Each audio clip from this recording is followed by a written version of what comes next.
tuko na Babu. Babu bado yuko? Niko. Kuna swali ambalo watu wanajiuliza sasa, sababu Sifuna amekubaliwa aendelee kuwa katibu wa ODM hadi mambo mizozo itatuliwe ndani kwa ndani.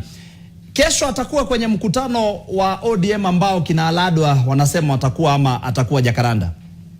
Aladwa ni mmoja. Aladwa ni mmoja. Mheshimiwa Babu, Aladwa ni mmoja, si wakina Aladwa. Aladwa ni mmoja. Mkutano ni Special National Delegate Conference. Wakina Aladwa hawako, ni Aladwa ni mmoja. wakina Aladwa.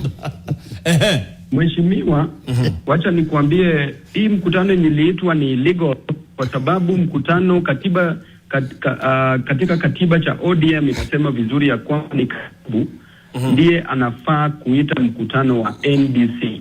Kwa hivyo hii mkutano inaitwa illegally, na hiyo mkutano yenye tulienda kuchukua mwili wa baba haikuwa ya NEC, ilikuwa mkutano yenye libeba Nairobi na viongozi wa Nairobi na pia viongozi wa ODM mpaka governors wale pale wote.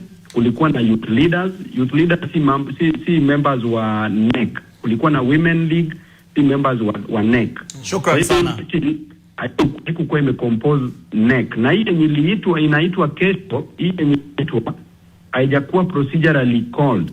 Maanake umesikia court imesema ya kwamba Sifuna ndiye bado Secretary General. Kwa hivyo Sifuna ndiye anafaa ite NEC meeting. So hao watu wanaenda kesho kwa ile mkutano nyingine walinda ground, inafaa kesho wakuje kwa mkutano yetu, ndio hii ndio iliitwa na Secretary General Sifuna. Asante sana. Aladwa, mtakuwa na mgombea urais mwaka 2027 kwenye mrengo huu ambao unaongozwa na Oburu Odinga. Tutakuwa na mgombea kiti kwa sababu kwa saizi chama Babu unasikia alikuwa anataka kuwa our party leader.